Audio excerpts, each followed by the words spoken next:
موضوع الدرس في مسألة علم الغيب في الوعظ والإرشاد. الحمد لله وكفى، والصلاة والسلام على خاتم الأنبياء سيدنا وحبيبنا محمد المصطفى وعلى آله المجتبى وأصحابه الأوفياء.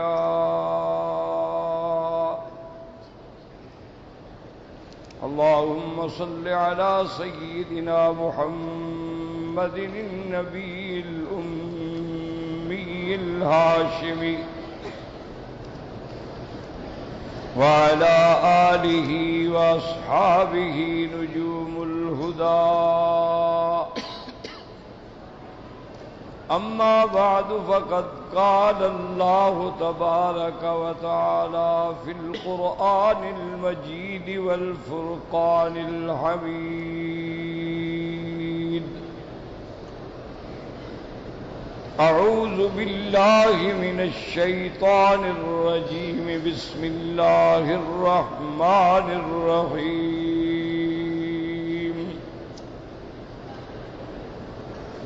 قل لا يعلم من في السماوات والأرض الغيب إلا الله، وما يشعرون أيان يبعثون.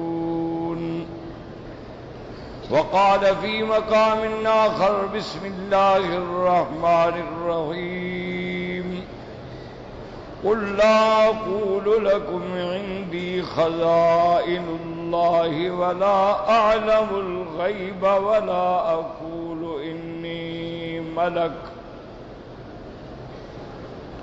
قال النبي صلى الله عليه وسلم: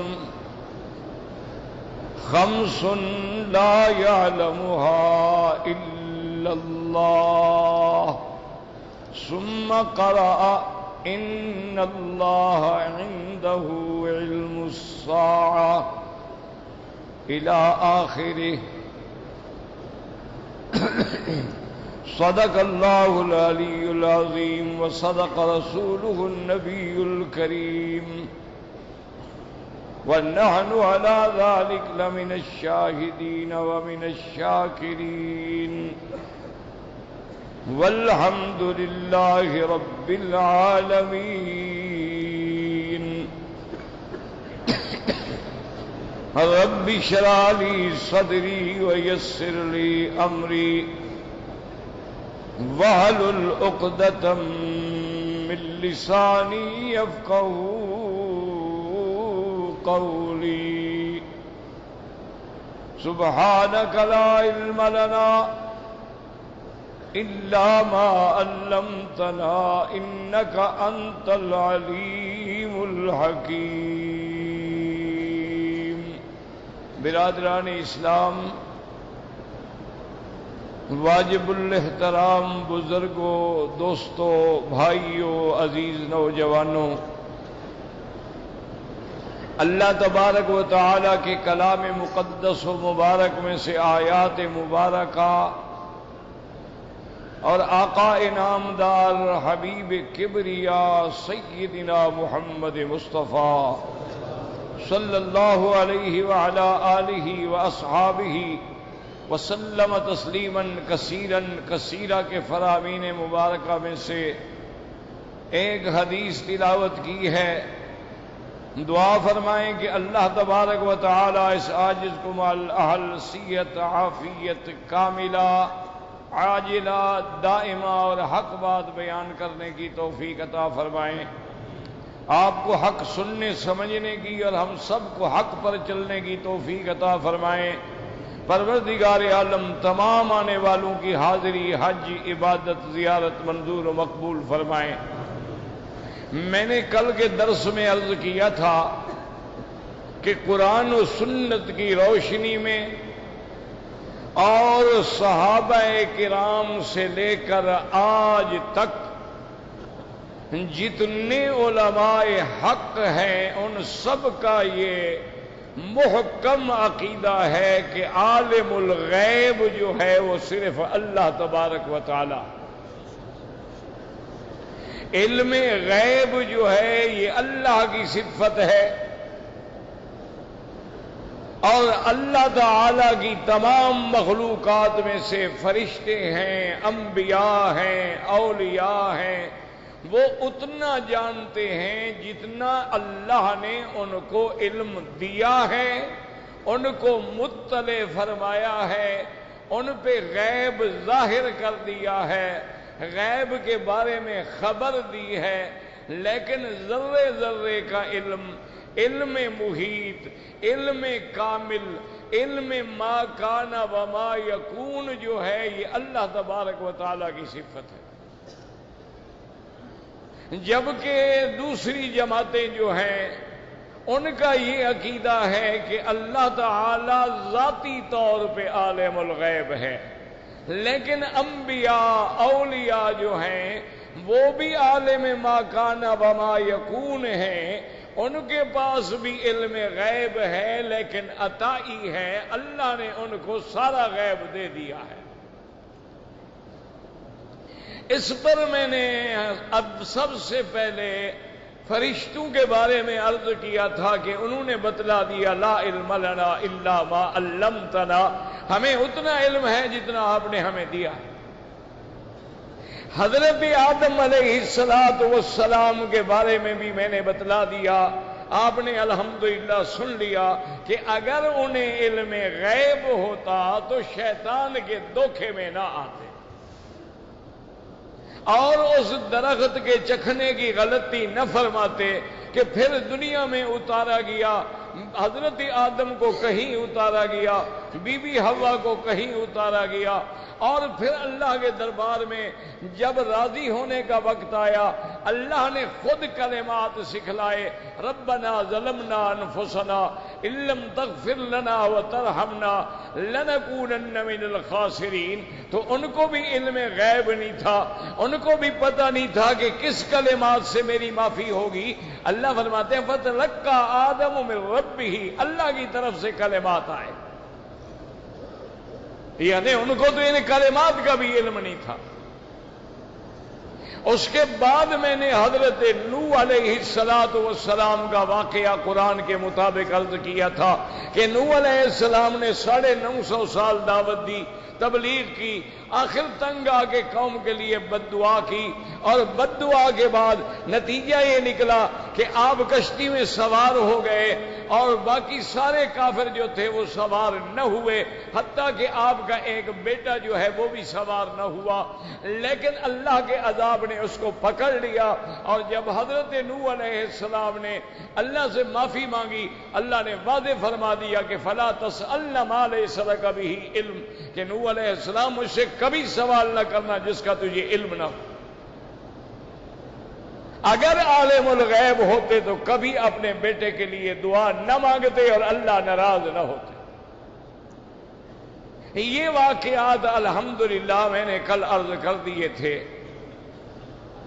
اب جو بڑے عظیم الشان والے پیغمبر ہیں، جو بانی کعبہ ہیں، جو معمار کعبہ ہیں، جو میرے آقا مدنی سرکار کے دادا ہیں سیدنا ابراہیم الخلیل علیہ السلام، اب ان کے بارے میں ہم اللہ کے قرآن سے روشنی لیتے ہیں.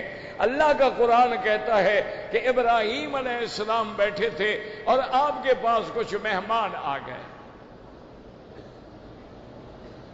انہوں نے آ کے سلام کیا. حضرت ابراہیم علیہ السلام نے ان کو نہ پہچانا اور سلام کا جواب دے کے آہستہ سے گھر چلے گئے، اور ان کے لیے ایک بچڑا ذبح کیا، ان کو بنایا اور بھونا، اور اپنی بیوی کے ساتھ آ کے مہمانوں کے سامنے کھانا رکھا. جب مہمانوں کے سامنے کھانا رکھا تو مہمانوں نے ہاتھ نہ بڑھایا کھانے کے لیے. اب حضرت ابراہیم الخلیل علیہ السلام جو ہیں ڈر گئے کہ پتہ نہیں یہ کیسے مہمان ہیں. کہ میرا کھانا بھی قبول نہیں کر رہے ہیں. قرآن میں ہے فَأَوْجَسَ مِنْهُمْ خِيفَةً، آپ نے گھبراہٹ اور خوف محسوس کیا. اس کے بعد انہوں نے کہا کہ ابراہیم علیہ السلام آپ نہ ڈریں، ہم آپ کے دشمن نہیں ہیں، ہم تو فرشتے ہیں.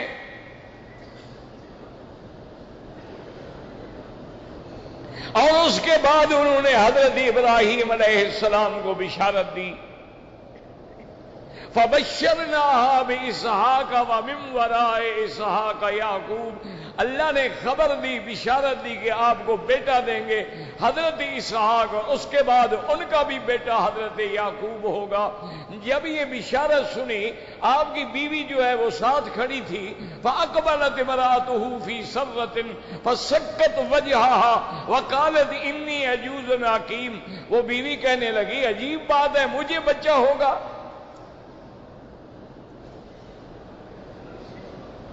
میں تو جوانی میں بھی بچہ پیدا نہیں کر سکی، میں تو سانڈ عورت ہوں. اب میری عمر جو ہے 90 سال ہو گئی ہے، حضرت ابراہیم بھی بوڑھے ہو گئے ہیں.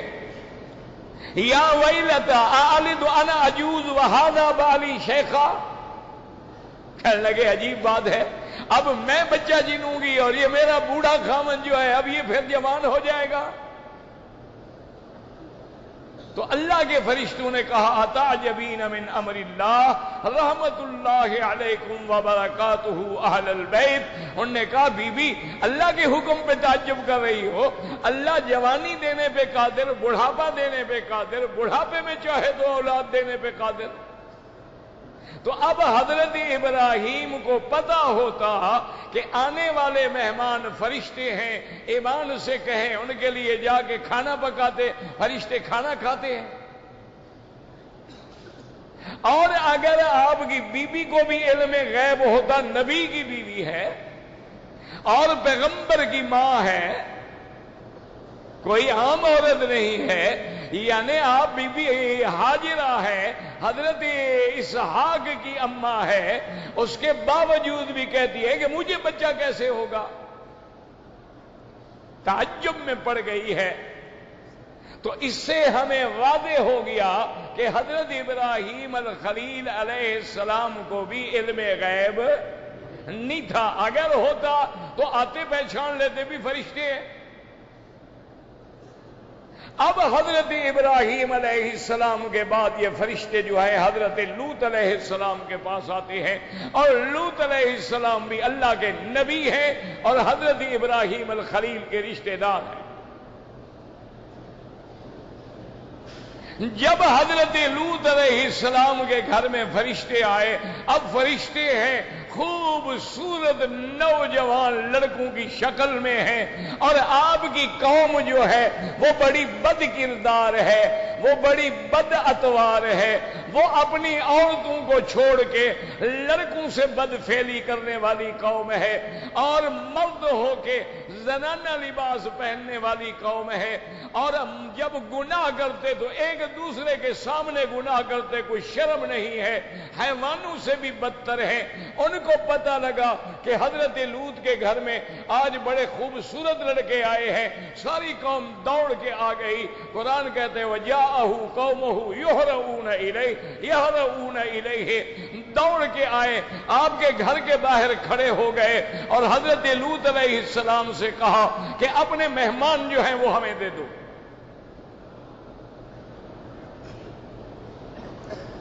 لوط علیہ السلام نے سمجھایا کہ قوم حیا کرو، شرم کرو،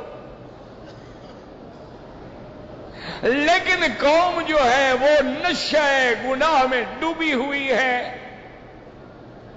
انہوں نے کہا کہ نہیں، ہر حال میں مہمان ہمارے حوالے کر دو.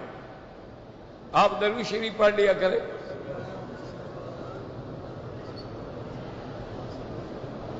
حضرت لوط علیہ السلام اتنے مجبور ہوئے، قال هؤلاء بناتی ہن اطہر لکم، حتیٰ کہ حضرت لوط علیہ السلام نے کہا اللہ کے بندو یہ میری بیٹیاں ہیں، یعنی مہمانوں کی عزت بچانے کے لیے میں بیٹیوں کی قربانی دینے کے لیے تیار ہوں۔ حضرت لوط کی 3 بیٹیاں ہیں، اور بعض علماء نے فرمایا کہ معنی یہ تھا کہ تمہارے گھروں میں جو تمہاری بیویاں ہیں وہ بھی تو میری بیٹیاں ہیں، شرم کرو۔ اگر تم شہوت میں اندھے ہو چکے ہو تو جا کے اپنی بیویوں کے ساتھ اپنا شوق پورا کرو، لیکن قوم اتنی بے حیا ہو چکی۔ ما لنا فی بناتک من حق وانک لتعلم ما نرید۔ کہنے لگے ہمیں لڑکیاں نہیں چاہیے اور آپ جانتے ہیں کہ ہم کیا چاہتے ہیں۔ مسلمانوں، یہ لوط علیہ السلام کی قوم میں سب سے پہلے لڑکوں سے بدفعلی کا گناہ جو ہے یہ سب سے پہلے لوط علیہ السلام کی قوم میں آیا ہے، ان سے پہلے کبھی یہ کسی قوم میں نہیں تھا۔ اور بدقسمتی ہے کہ حضرت لوط علیہ السلام کی قوم میں جو گندی عادتیں تھیں آج وہ ساری امت محمد مصطفیٰ میں بھی آ گئی ہیں۔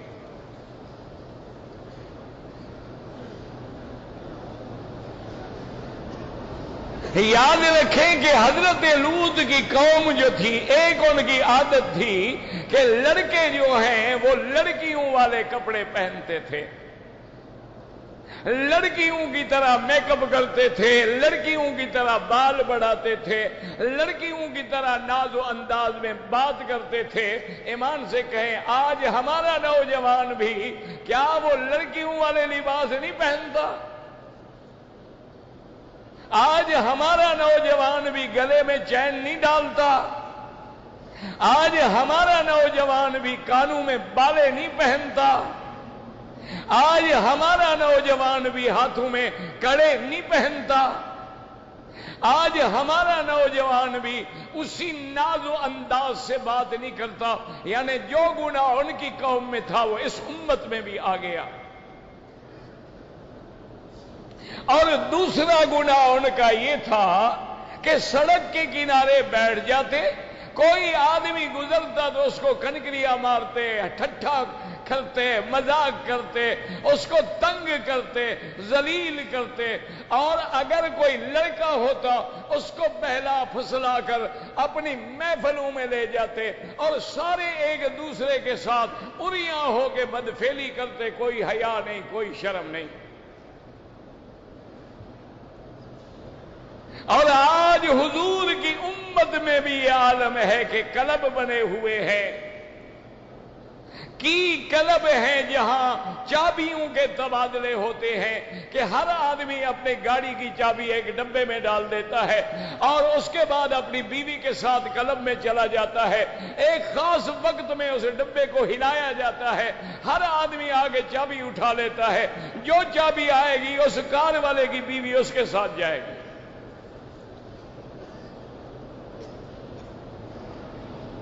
یہ مسلمان ہیں کہ جن کے اعمال کو دیکھ کے یہود بھی شرما جائیں۔ اب حضرت لوط علیہ السلام اتنے گھبرا گئے، اتنے پریشان ہوئے کہ آپ کہنے لگے لو ان لی بکم قوتا او آوی الی رکن شدید، کاش میرے پاس قوت ہوتی، طاقت ہوتی، میں تم بدبختوں کا مقابلہ کرتا، لیکن میں اکیلا ہوں، میں مقابلہ نہیں کر سکتا۔ جب فرشتوں نے دیکھا کہ حضرت لوط گھبرا گئے ہیں، انہوں نے کہا قالوا یا لوط انا رسل ربک، یہ اللہ کا قرآن ہے، یہ کوئی الف لیلا نہیں، یہ کوئی قصے کہانیوں کی بات نہیں ہے۔ انہوں نے کہا لوط علیہ السلام آپ کیوں گھبرا رہے ہیں؟ ہم تو اللہ کے فرشتے ہیں، ہم تو کوئی نوجوان لڑکے نہیں ہیں، اب ایمان سے کہیں حضرت لوط علیہ السلام کو علم غیب ہوتا، آپ جان لیتے کہ یہ فرشتے ہیں تو گھبراتے کیوں اور اتنی بڑی بات کیوں کہتے کہ بدبختوں میری لڑکیاں میں قربان کرنے کے لیے تیار ہوں؟ انہوں نے کہا لوط علیہ السلام آپ نہ گھبرائیں، اِنَّا رُسُلُ رَبِّكَ لَن يَصِلُوا إِلَيْكَ، یہ ہمیں کیا ہاتھ لگائیں گے، یہ آپ کی طرف بھی نہیں بڑھ سکتے ہیں اور ان کی بربادی کا وقت آ گیا ہے۔ ان موعدہم الصبح علیس الصبح بقریب، جب صبح کا تارا نکلے گا تیری امت کا تارا ڈوب جائے گا ہمیشہ کے لیے، آپ کوئی غم نہ کریں۔ اب قوم نے آگے بڑھنا چاہا، اللہ کے حکم سے حضرت جبریل نے پر مارا، سب کے سب اندھے ہو گئے، ٹھوکریں کھاتے ہوئے واپس چلے گئے۔ اور صبح کو عذاب کیا ہوا، اللہ نے حکم دیا جبریل ان کی بستیوں کو اٹھا کے آسمان پہ لے آؤ۔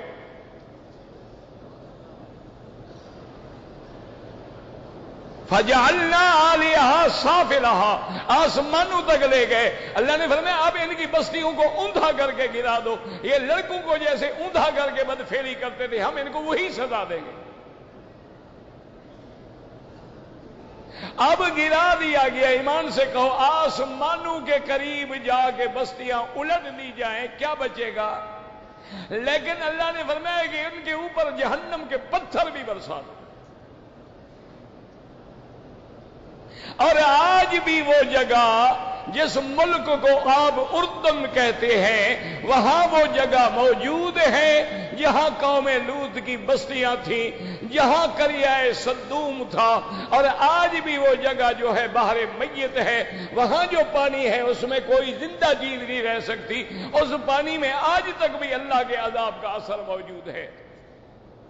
لیکن میرے کہنے کا مقصد یہ ہے، اللہ کے کعبے میں بیٹھے ہو، اللہ کا قرآن سن رہے ہو، مولوی مکی مدنی کی رعایت نہ کریں، آپ ایمان سے کہیں آپ کو قرآن سے کیا سمجھ آیا؟ لوط علیہ السلام کو علم غیب تھا؟ ہاں جی، تو عالم الغیب کون ہے؟ علم غیب کس کی صفت ہے؟ ذرے ذرے کے جاننے والا کون ہے؟ اب جناب آگے آئیں، دیکھیں کہ حضرت سیدنا سلیمان علیہ السلام جو بادشاہ بھی ہے، نبی بھی ہے، ابا بھی نبی ہے حضرت داؤد علیہ السلام، اور بیٹا بھی نبی ہے حضرت سلیمان علیہ السلام، اور آپ ایسے بادشاہ ہیں، انسانوں پہ بھی حکومت ہے، جنوں پہ بھی حکومت ہے، پرندوں پر بھی اقتدار ہے، اور ہر جانور کی بولی بھی جانتے ہیں۔ اللہ نے ایسا ملک دیا تھا جو کسی کو نہیں ملا۔ ایک دن آپ نے فرمایا وَتَفَقَّدَ الطَّيْرَ فَقَالَ مَا لِيَ لَا أَرَى الْهُدْهُدَ أَمْ كَانَ مِنَ الْغَائِبِينَ لَأُعَذِّبَنَّهُ عَذَابًا شَدِيدًا أَوْ لَأَذْبَحَنَّهُ أَوْ لَيَأْتِيَنِّي بِسُلْطَانٍ مُبِينٍ۔ حضرت سلیمان نے جب پرندوں کی پڑتال کی تو فرمایا کیا بات ہے، ہدہد کیوں غائب ہے، کہاں ہے ہدہد؟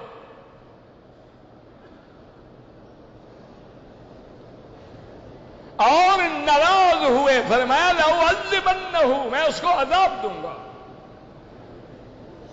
یا پھر میں اس کو ذبح کر ڈالوں گا، یا اپنی غیر حاضری کے لیے وہ کوئی کھلی ہوئی دلیل لے آئے تو پھر معافی مل سکتی ہے، ورنہ میری دربار سے غیر حاضر کیسے ہوا ہے؟ یہ اللہ کا قرآن ہے اور سورۃ النمل ہے۔ تھوڑی دیر گزری، ہدہد دربار میں حاضر ہوا، اس کو بھی اپنے پرندوں نے بتلا دیا کہ آج تمہاری پیشی بڑی سخت ہے، آج حضرت سلیمان تجھ پہ ناراض ہے۔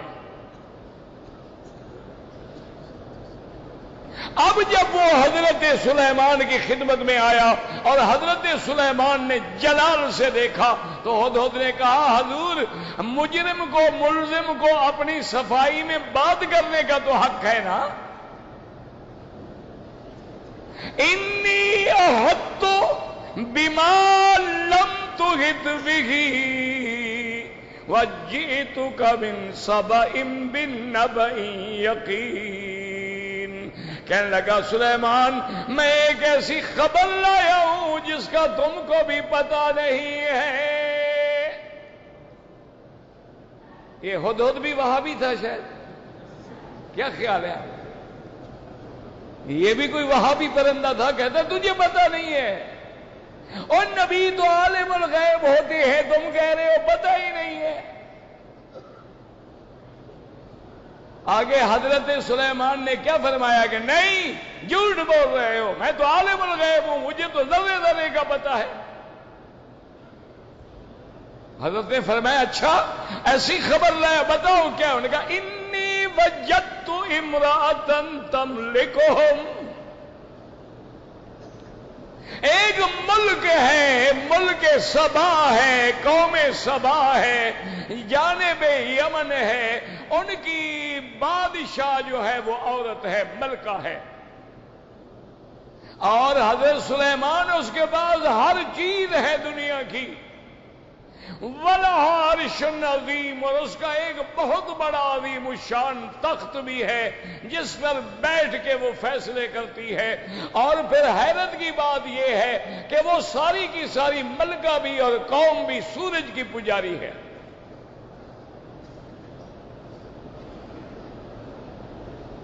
اب ایمان سے کہیں کہ ہدہد کا یہ کہنا کہ مجھے خبر ہے آپ کو خبر نہیں ہے. اچھا اب آگے حضرت سلیمان کیا کہتے ہیں؟ سننظر اصدقت ام کنت من الکاذبین.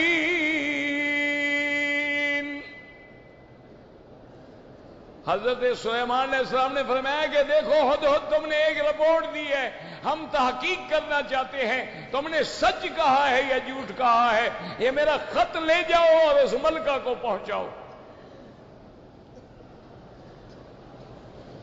ایمان سے کہیں اگر علم غیب ہو تو حضرت سلیمان کو خط لکھ کر معلوم کرنے کی ضرورت تھی؟ حضرت نے خط لکھا, بہت بڑا لمبا واقعہ ہے,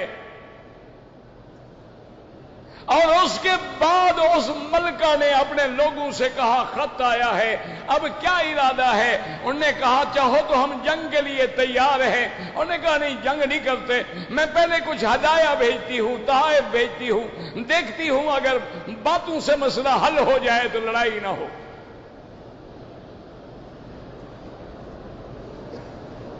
حضرت سلیمان علیہ السلام نے ان کا ہدیہ واپس کر دیا اور کہا ایک بات سنو, یا میرے تابع ہو جاؤ, اگر نہیں ہوتے ہو تو میں اتنا بڑا لشکر لے کے تیرے ملک پہ حملہ کروں گا جس کا کوئی حد و کنار بھی نہیں ہوگا. مصیبت یہ ہے کہ بعض علماء جو ہیں جو فوت ہو گئے, اللہ ان کی قبروں پہ کروڑوں رحمتیں فرمائے, لیکن ایسی ڈھیلی ڈھیلی اور کچی کچی اور ضعیف اور روایات اسرائیلیہ کی من گھڑت باتیں بھی اپنی کتابوں میں لکھ گئے, جس کی وجہ سے آج تک علماء حق پریشان ہیں.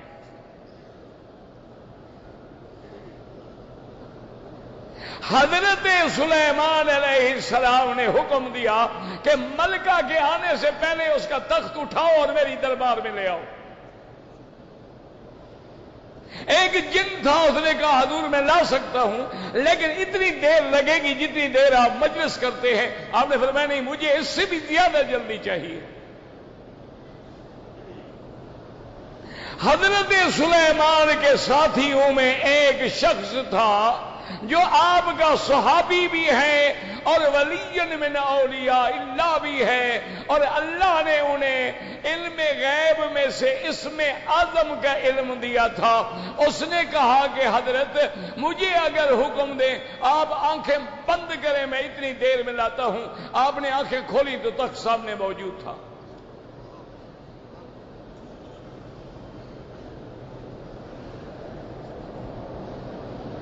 اب حضرت سلیمان علیہ السلام نے حکم دیا، یہ دیکھو نا، کہتے ہیں جی کتاب میں لکھا ہے اور فلاں تفسیر میں لکھا ہے اور فلاں تفسیر میں لکھا ہے۔ میرے محترم، تفاسیر میں اقوال ضعیفہ بھی ہوتے ہیں، اقوال شاذہ بھی ہوتے ہیں، روایات اسرائیلیہ بھی ہوتی ہے، یہودیوں کی کتابوں کے حوالے بھی ہوتے ہیں۔ یہ عالم کا کام ہوتا ہے کہ ان کو قرآن و حدیث کی روشنی میں پرکھے کہ کیا یہ بات صحیح ہے یا غلط ہے۔ کتابوں میں تو ہر چیز لکھی ہوتی ہے۔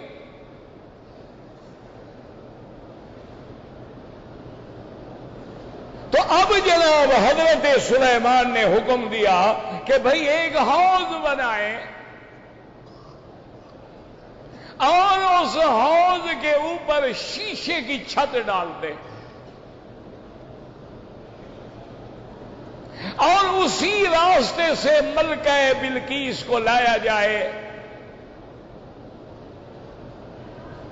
اب بعض مفسرین نے، اللہ معاف کرے، جھوٹی روایات کو نقل کر دیا کہ حضرت سلیمان چاہتے تھے اس ملکہ سے شادی کرنا اور آپ کو شبہ تھا کہ یہ انسی ہے یا جنی ہے، یعنی انسان کی بیٹی ہے یا کسی جن کی بیٹی ہے، اس لیے یہ سارا حوض بنایا، شیشہ لگایا کہ جب وہاں آئے گی تو اس کو پانی سمجھ کے پنڈلیوں سے کپڑا اٹھائے گی۔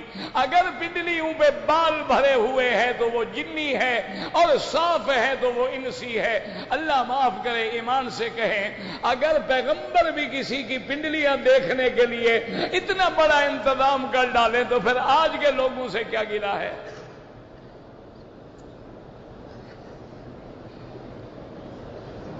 خدا کا خوف بھی نہیں آتا ایسی روایتیں لکھتے ہوئے۔ یاد رکھو، اللہ کے نبی معصوم ہوتے ہیں، اللہ کے نبی گناہوں سے پاک ہوتے ہیں، وہ تو ایسے شان والے ہوتے ہیں۔ بی بی عائشہ فرماتی ہے، واللہ ما رأى منی، مجھے خدا کی قسم ہے محمد مصطفیٰ نے میرے بدن پر بھی کبھی نظر نہیں ڈالی۔ وہ تو بیوی ہے، اور بیوی کے بدن پہ نظر ڈالنا شوہر کے لیے کوئی منع نہیں ہے، جائز ہے۔ بیوی ہے، خاوند ہے، جائز ہے، وہ ہر بدن پہ نظر ڈال سکتے ہیں، لیکن مقام نبوت یہ ہے کہ بی بی عائشہ فرماتی ہے حضور نے میرے بدن پر کبھی نظر نہیں ڈالی۔ اور بی بی عائشہ فرماتی ہے، واللہ خدا کی قسم ہے میرے محبوب نے کبھی غیر محرم عورت کے ہاتھ کے ساتھ بھی ہاتھ نہیں لگایا۔ سلیمان علیہ السلام نبی ہیں اور پنڈلیاں دیکھنا چاہتے ہیں، خدا کا خوف بھی نہیں کرتے۔ اور جن کو پرندے خبر لا کے دینے والے موجود ہیں، جن کے بعد جن موجود ہیں، اگر پتہ بھی کرنا تھا کسی جن کو کہہ دیتے، کسی جنیا کو کہہ دیتے بھی دیکھ لو، پتہ کر لو جن ہے یا انسان ہے۔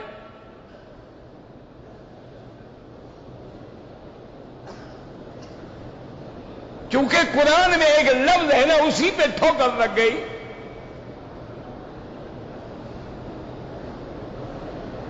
اسی میں ٹھوکر لگ گئی اور بیچارے ایسی روایات لکھ بیٹھے کہ اب وہ جب ملکہ آ رہی تھی اور آگے حوض ہے، حوض پہ شیشہ ہے، اس بی بی نے سمجھا پانی ہے، فکشفت عن ساقیہا، اس نے اپنی پنڈلیوں سے کپڑا اونچا کر لیا، جیسے عادت ہے پانی دیکھ کے مرد ہو یا عورت ہو کپڑا اونچا کرتا ہے، اسی وجہ سے ان کو ٹھوکر لگ گئی۔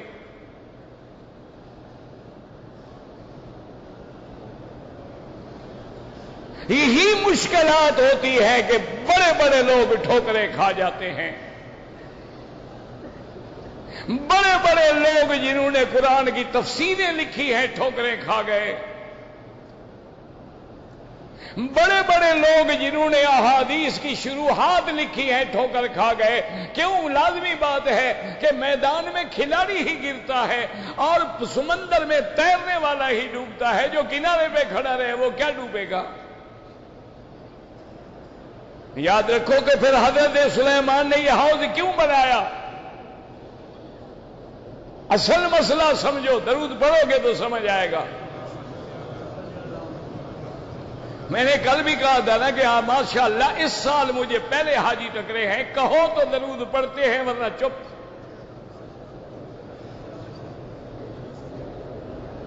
میری زندگی میں اس طرح کا واقعہ کبھی نہیں ہوا۔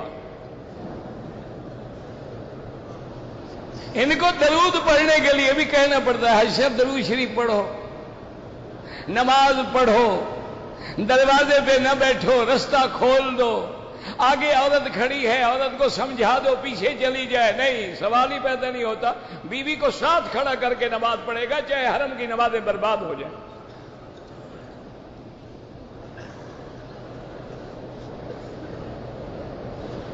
اب سمجھیں جناب کہ حضرت نے یہ سارا انتظام کیوں کیا۔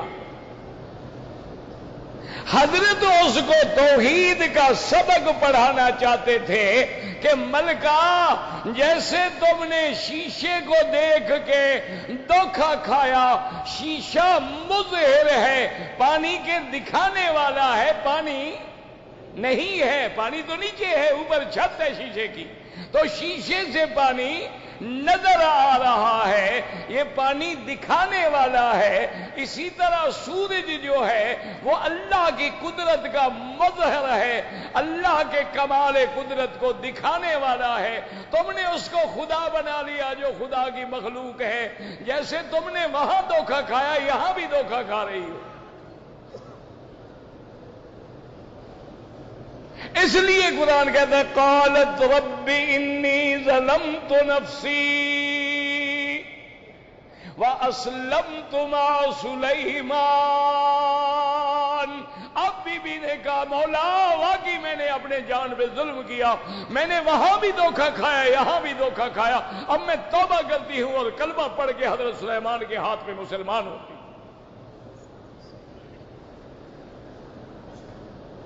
تو اس سے آپ اندازہ لگائیں کہ کیا حضرت سلیمان کو علم غیب تھا؟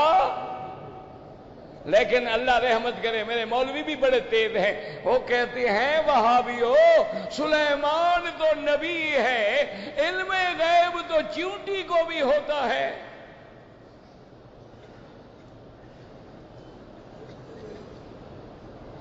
علم غیب جو ہے وہ تو حضور کی اونٹنی کو بھی تھا۔ ایمان سے کہو حاجیو، قطعاً میری بات پہ یہ نہ کہنا کہ مولوی مکی اللہ نے آپ کو بھی عقل دیا ہے اور خدا کے کعبے میں بیٹھے ہو۔ اگر علم غیب ایسی معمولی چیز ہے کہ چیونٹیوں کو بھی ہوتا ہے اونٹنیوں کو بھی ہوتا ہے تو پھر کیوں لڑ رہے ہو انبیاء کے علم غیب کے لیے؟ پھر کوئی بڑی بات تو نہ ہوئی نا۔ کہتے ہیں کہ چیونٹی نے جب تقریر کی تھی قالت نملۃ یا ایھا النمل ادخلوا مساکنکم، کہ چیونٹی نے اپنی چیونٹیوں سے کہا کہ بلوں میں گھس جاؤ، کہیں ایسا نہ ہو کہ سلیمان علیہ السلام ان کا لشکر تمہیں رون ڈالے۔ وہ کہتے ہیں دیکھو چیونٹی کو علم غیب تھا، لشکر کے آنے سے پہلے اس نے اپنی چیونٹیوں کو خبردار کر دیا۔ حالانکہ خدا ان کو عقل دے اور ہدایت دے، اگر قرآن پڑھتے تو یہ دھوکہ نہ کھاتے۔ قرآن کہتے حتی اذا اتوا علی واد النمل، جب سلیمان کا لشکر اس وادی میں پہنچا، جب لشکر پہنچا تو اس کو دیکھ کے چیونٹی نے کہا اس میں علم غیب کون سا ہے جی؟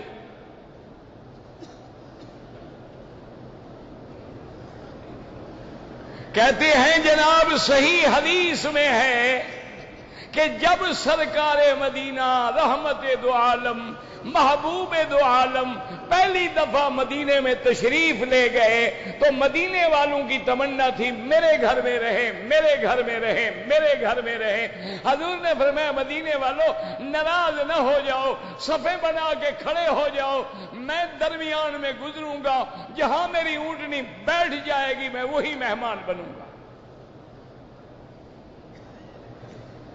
بالکل یہ حدیث ہے، ہمارا ایمان ہے،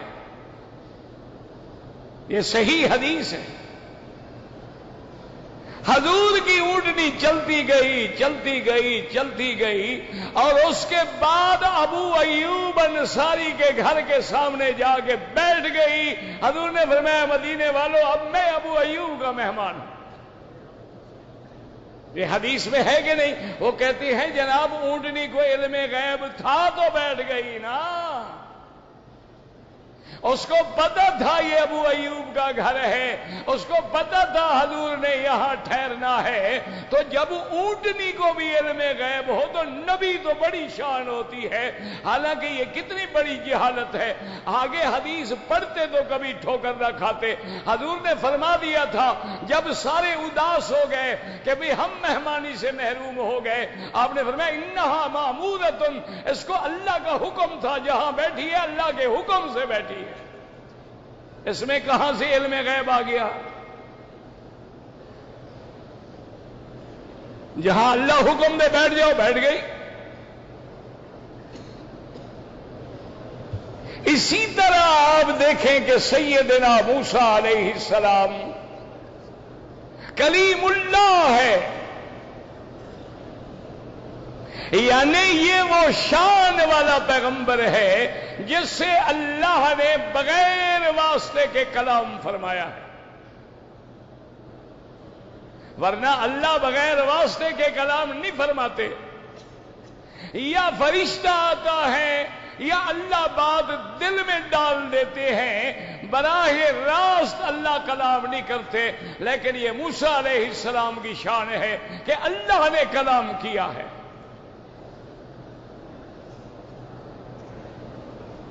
اب جناب قرآن سے پوچھیں کہ موسیٰ علیہ السلام سے جب بات ہوئی تو موسیٰ علیہ السلام نے اللہ سے درخواست کی رب ارنی انظر الیک، میرے اللہ جیسے کلام بخشا ہے مجھے اپنا دیدار بھی بخش دے۔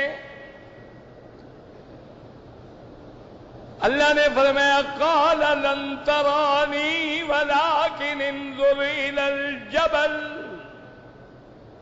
اللہ نے فرمایا موسیٰ علیہ السلام آپ ہرگز نہیں دیکھ سکتے مجھے، چلو ہم اپنی تجلی ڈالتے ہیں پہاڑ پہ، دیکھو اگر پہاڑ برداشت کر سکتا ہے پھر شاید تم بھی برداشت کر لو۔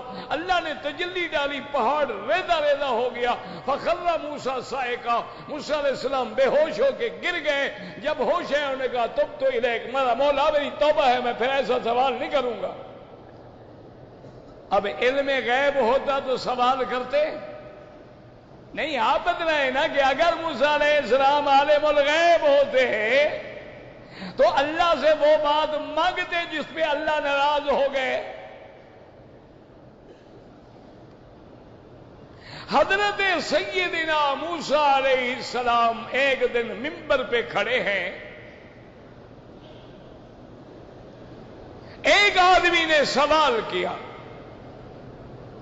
اس نے کہا کہ موسیٰ علیہ السلام اس وقت یعنی اس زمین پر اس ملک میں آپ سے بھی کوئی بڑا عالم ہے؟ آپ نے فرمایا نہیں۔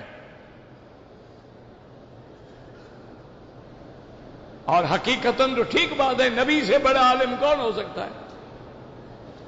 امتی تو اتنا بڑا عالم نہیں ہوتا کہ نبی سے بڑھ جائے۔ آپ کی بات ٹھیک تھی لیکن میرے اللہ کو یہ بات پسند نہیں آئی۔ جب فارغ ہوئے اللہ نے وحی کی کہ موسیٰ علیہ السلام تم نے دعویٰ کیا ہے کہ میں بڑا عالم ہوں، ایسا کرو کہ اب ایک مچھلی بھی لے لو، ایک ٹوکری میں ڈال لو، ایک ساتھی بھی لے لو، دریا کے کنارے پہ چلتے جاؤ چلتے جاؤ چلتے جاؤ، اور آگے ایک جزیرے میں میرا بندہ ہے، میرا بندہ ہے، میرا چنا ہوا بندہ ہے، اس کے پاس جا کے علم سیکھو۔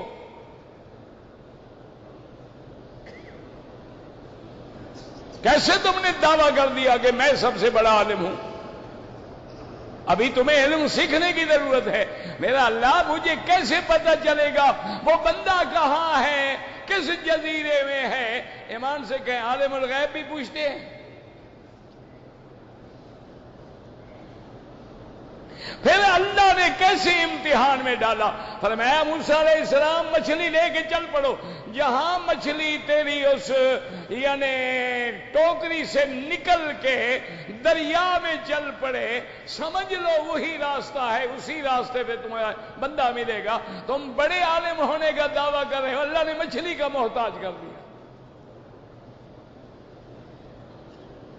کہ اب تمہیں رستہ کون دکھلائے گا؟ اللہ جبریل بھی بھیج سکتے تھے نا، اللہ فرشتہ بھی بھیج سکتے تھے، اللہ وہ سارا منظر بھی حضرت موسیٰ علیہ السلام کے سامنے کر سکتے تھے، لیکن حکم دیا مچھلی، تاکہ سمجھ آ جائے کہ اللہ علم دینا چاہے مچھلی کو دے دیں اور نہ دینا چاہے تو کلیم اللہ کو بھی نہ دیں۔ حضرت موسیٰ علیہ السلام حضرت یوشع چل رہے ہیں، چلتے چلتے چلتے ایک دن تھک گئے، صبح کو فرمایا آتنا غداءنا لقد لقینا من سفرنا ھذا نصبا، کہ اے میرے ساتھی وہ کچھ کھانے کے لیے لے آؤ۔ اس نے کہا حضرت مجھے تو بات بھول گئی، وہ جہاں ہم نے رات گزاری تھی، آرام کیا تھا نا، وہ مچھلی تو وہاں سے نکل کے سمندر میں چلی گئی۔ آپ نے فرمایا اللہ کے بندے ہیں اور اسی کے لیے تو ہم چل رہے ہیں، جب مچھلی گئی تم نے بتایا کیوں نہیں؟ انہوں نے کہا جی میں بھول گیا۔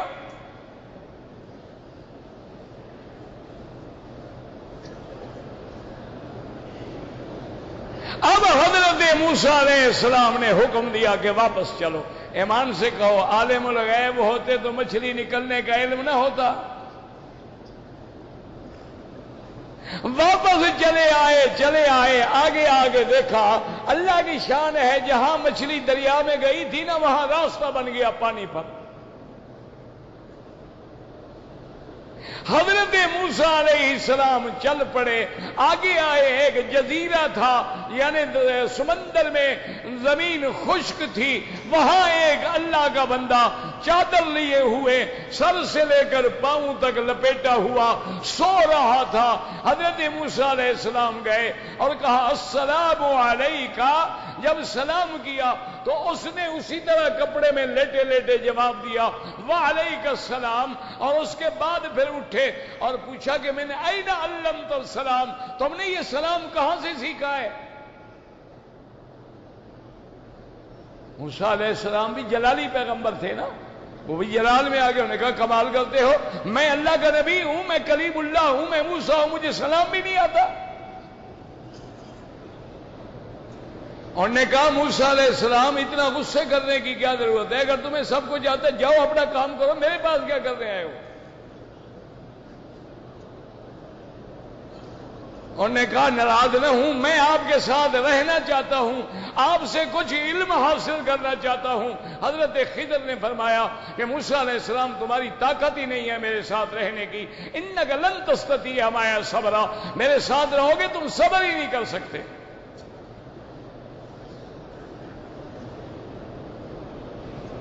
حضرت موسیٰ علیہ السلام نے عرض کیا ستجدنی انشاء اللہ صابرا ولا اعصی لک امرا۔ حضرت موسیٰ علیہ السلام نے کہا کہ خضر مجھے ساتھ رکھو، انشاءاللہ میں صبر کروں گا، میں آپ کو پریشان نہیں کروں گا۔ حضرت خضر نے فرمایا موسیٰ علیہ السلام یاد رکھو انت علی علم، مجھے علم دیا ہے جو مجھے نہیں دیا، اور اللہ نے مجھے علم دیا ہے جو تجھے نہیں دیا۔ آپ تشریع علوم کے عالم اور نبی ہیں، اور اللہ نے مجھے تکوینی امور کا علم دیا ہے۔ تیرا میرا گزارا مشکل ہوگا، ایک شرط پہ میرے ساتھ چلو، کوئی واقعہ دیکھو گے اعتراض نہیں کرو گے جب تک میں نہیں بتاؤں گا۔ حاجیو، یہ اللہ کا قرآن ہے، خدا کے لیے اپنے عقیدے ٹھیک کرو۔ جب تک علم غیب میں تیرا عقیدہ ٹھیک نہیں ہوگا تو کبھی موحد بن ہی نہیں سکتا۔ ایمان سے کہو، خدا کے گھر میں بیٹھے ہو، اللہ کو جان دینی ہے، قبر بھی ہے، حشر بھی ہے۔ جو لوگ مزارات پہ کھڑے ہو کر پیروں کو پکارتے ہیں، ہاتھ باندھ کے کھڑے ہوتے ہیں، سجدے کرتے ہیں، طواف کرتے ہیں، ان سے مانگتے ہیں، ایمان سے کہو ان کا کیا عقیدہ ہے کہ پیر کو پتہ ہے یا نہیں؟ اگر نہیں تو کیوں مانگے؟ تو مانے یہ ہے اس کو عالم الغیب سمجھ کے مانگ رہے ہیں۔ اگر بیٹھے ہوئے وظیفہ پڑھ رہے ہیں یا شیخ عبد القادر جیلانی شیئن للہ، یا شیخ عبد القادر جیلانی، تو کیا عقیدہ ہے کہ عبد القادر جیلانی پیران پیر کو علم ہے کہ نہیں ہے؟ اگر نہیں ہے تو کیوں پکارے؟ ان کا عقیدہ ہے کہ ہمارے پیر کو پتہ ہے، ان کا عقیدہ ہے کہ ہمارا پیر ہماری پکار سنتا ہے، ان کا عقیدہ ہے کہ ہمارا پیر ہماری مشکل حل کرنے کی طاقت رکھتا ہے۔ اگر یہ عقیدہ نہ ہو تو پھر کون پکارے گا؟ اور یہی شرک ہے۔ حضرت خضر چل پڑے، موسیٰ علیہ السلام چل پڑے، ایک کشتی میں بیٹھ گئے۔ تھوڑی دیر کے بعد ایک چڑیا آئی، اس نے کشتی سے پانی لیا۔ درود شریف پڑھ لیں اتنے میں۔ میرا بھائی فارغ رہ بیٹھا کرو، یہ حرم کی گھڑیاں ہیں، پتہ نہیں زندگی میں پھر کب ملیں گی۔ زبان میں ذکر ہو اور کان میں اللہ کا قرآن ہو۔ ایک چڑیا نے آگے چونچ میں پانی لیا تو حضرت خضر نے پوچھا موسیٰ علیہ السلام، یہ چڑیا نے جو پانی لیا ہے دریا کا کتنا پانی کم ہو گیا؟ موسیٰ علیہ السلام ہنسنے لگے، انہوں نے کہا حضرت ایک چڑیا کی چونچ میں 4 قطرے پانی سے دریا کے پانی کو کیا ہوتا ہے؟ آپ نے فرمایا پر سن لو، علمی و علموں کا و علم الخلائق کلھا، میرا علم، تیرا علم، ساری مخلوق کا علم، اللہ کے علم میں اتنی کمی بھی نہیں کر سکتے جتنی چڑیا نے دریا کے پانی میں کمی کی ہے۔ کیوں؟ اللہ کا علم تو لامحدود ہے، دریا تو محدود ہے۔ اس کے بعد جب کنارے پہ پہنچے تو حضرت خضر نے وہ کشتی کا اشارہ کیا، تختہ توڑ دیا۔ موسیٰ علیہ السلام جلال میں آ گئے، پیغمبر ہے، شریعت کا پیغمبر ہے۔ اس نے کہا خضر بڑا اچھا بدلہ دیا کشتی والوں کو، وہ ہمیں بغیر کرائے کے کنارے پہ لے آئے، تم نے غریبوں کی کشتی توڑ ڈالی۔ انہوں نے کہا موسیٰ علیہ السلام میں نے کہا تھا نا کہ صبر نہیں کر سکو گے، جاؤ چھٹی، بس تمہاری کلاس ختم ہونے کا مہربانی کرو، میں بھول گیا، آئندہ نہیں کروں گا۔ آگے گئے، ایک بچہ تھا، اس کو حضرت نے قتل کر دیا۔ موسیٰ علیہ السلام پھر بھڑک اٹھے، انہوں نے کہا قتل نفسن، ایک بندے کو قتل کر دیا بغیر گناہ کے۔ انہوں نے کہا دیکھو موسیٰ علیہ السلام، میں نے کہا تھا میرے کسی کام پہ اعتراض نہ کرنا۔ اس نے کہا یار اچھا بات سنو، اگر آئندہ میں تنگ کروں نا تو پھر مجھے نکال دینا، ابھی مجھے چلنے دو ساتھ۔ آگے ایک بستی میں آئے، کھانے کے لیے گئے، بستی والوں نے کھانا بھی نہ دیا، مہمانی بھی نہ کی۔ حضرت خضر نے دیکھا ایک دیوار گر رہی ہے، اشارہ کیا، دیوار سیدھی ہو گئی۔ موسیٰ علیہ السلام پھر جوش میں آ گئے، انہوں نے کہا کمال ہے، وہ اتنے بدبخت ہیں کہ ہمیں کھانا نہیں دیتے، آپ ان کی دیواریں بنا رہے ہیں۔ لو شئت لاتخذت علیہ اجرا، آپ بھی ان سے مزدوری لیتے پھر۔ حضرت خضر نے کہا موسیٰ ھذا فراق بینی و بینک، اب 3 غلطیاں ہو گئی، آج کے بعد ہم اکٹھے نہیں چل سکتے۔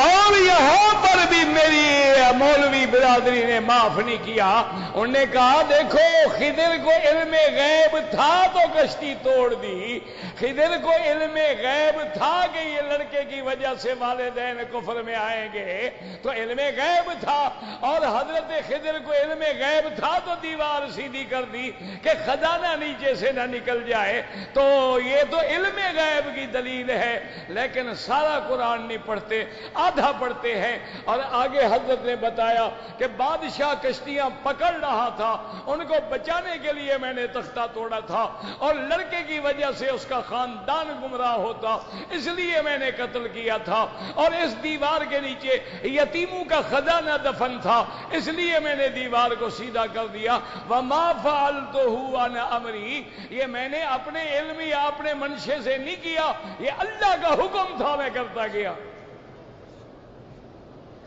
تو اب اس میں کوئی علم غیب آ گیا؟ اچھا پتہ ہے میرے مدنی پاک نے کیا فرمایا؟ فرمایا رحم اللہ موسیٰ، اللہ میرے بھائی موسیٰ پہ رحم کرے، اگر صبر کرتے تو اور بھی راز کھلتے، لیکن افسوس ہے کہ صبر نہ کر سکے، تو نتیجہ کیا نکلا کہ عالم الغیب کون ہے؟ علم غیب کا مالک کون ہے؟ علم محیط کا مالک کون ہے؟ علم ذرے ذرے کا مالک کون ہے؟ علم ما یکان و ما یکون کا مالک کون ہے؟ اللہ اللہ آپ کو بھی مجھے بھی صحیح عقیدہ نصیب فرمائے۔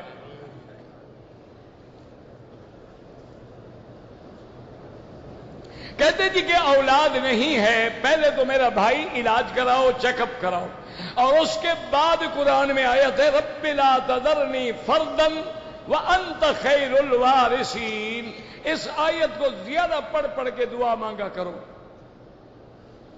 مرد بھی اگر عائشہ مسجد سے عمرہ کرے ہوتا ہے، اور حضرت عبداللہ ابن زبیر نے بھی کیا ہے، حضرت عبداللہ ابن عمر نے بھی کیا ہے۔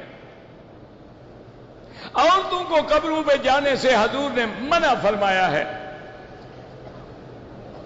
تصویر کھینچنا ویسے ہی حرام ہے۔ اگر دیوار سے پہلے کنکری ہماری ہے 11-12 کو تو دم پڑ جاتی ہے۔ نماز پڑھنے والوں کے آگے نہ گزریں، مجبوری ہو تو سجدے کی جگہ سے دور ہو کے گزریں۔ اگر مینا کے بجائے کیمپ مزدلفہ میں تھے، آپ مجبور ہیں، آپ پہ کوئی جرمانہ نہیں۔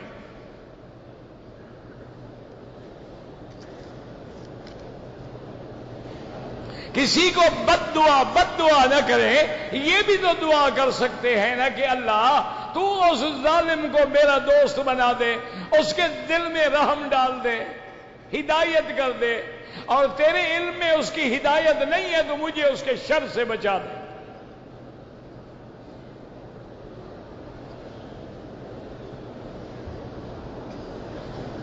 بہرحال اگر آپ حج بھی کر چکے، عمرہ بھی کر چکے، اب مزید عمرہ کرنا چاہتے ہیں، کوئی منع نہیں، جیرانہ سے کریں، مسجد عائشہ سے کریں، جدہ سے کریں، عرفات سے جا کے کریں، یعنی حد حرم کے باہر سے جا کے احرام باندھیں۔ اگر کسی نے احرام میں سگریٹ پی ہے، کوئی دم نہیں، لیکن گناہ ہے، توبہ کرے۔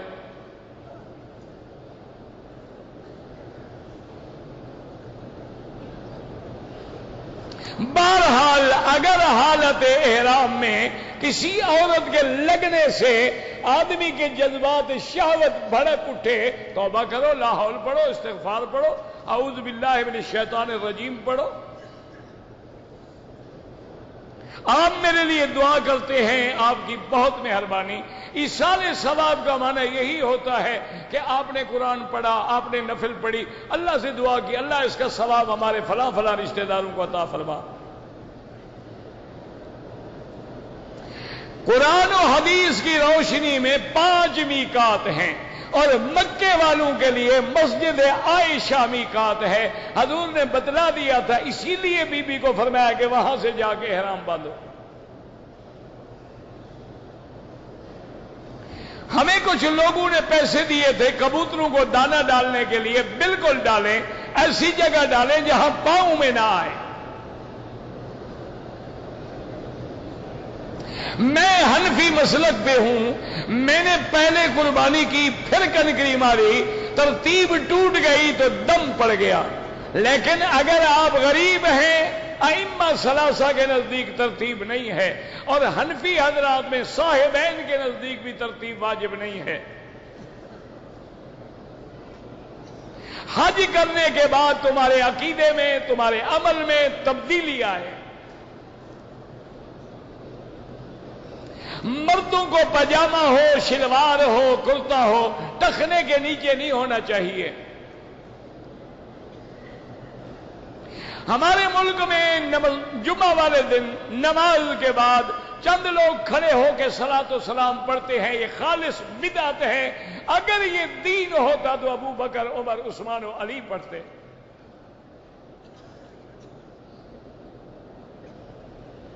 معنی یہ ہے کہ جو آدمی یہود و نصارہ کی شکل بنائے، ان کو اچھا سمجھے تو یہ تشدید ہے، وہ کافر نہیں ہو جائے گا، لیکن ہر کسی کو اسی کے ساتھ کھڑا کیا جائے گا۔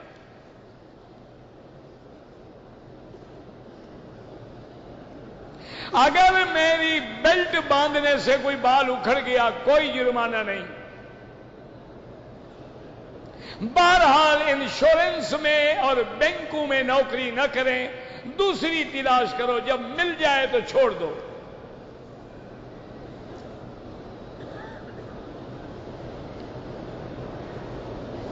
اگر عورتیں چلنے پھرنے کے قابل تھیں، لیکن 204 میں واقعی حادثے بھی ہوئے تھے، اس وقت آپ نے کنکریاں ماری تو کوئی جرمانہ نہیں۔ آج کوئی خطرہ نہیں ہے مرنے کا، اب تو 4 منزلیں بڑھ گئی ہیں۔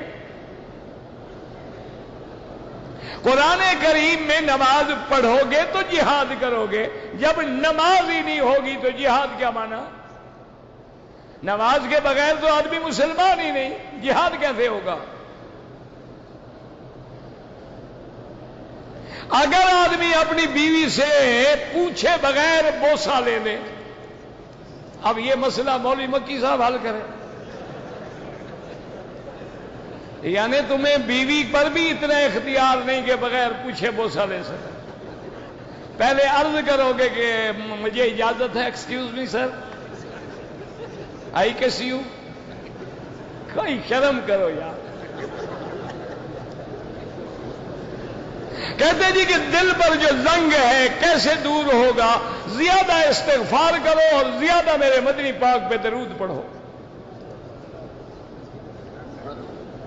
نبی پاک صلی اللہ علیہ وسلم نے ہمیشہ بال رکھے ہیں، صرف آپ نے عمرے اور حج میں بال منڈائے ہیں، ورنہ ساری زندگی حضور نے بال رکھے۔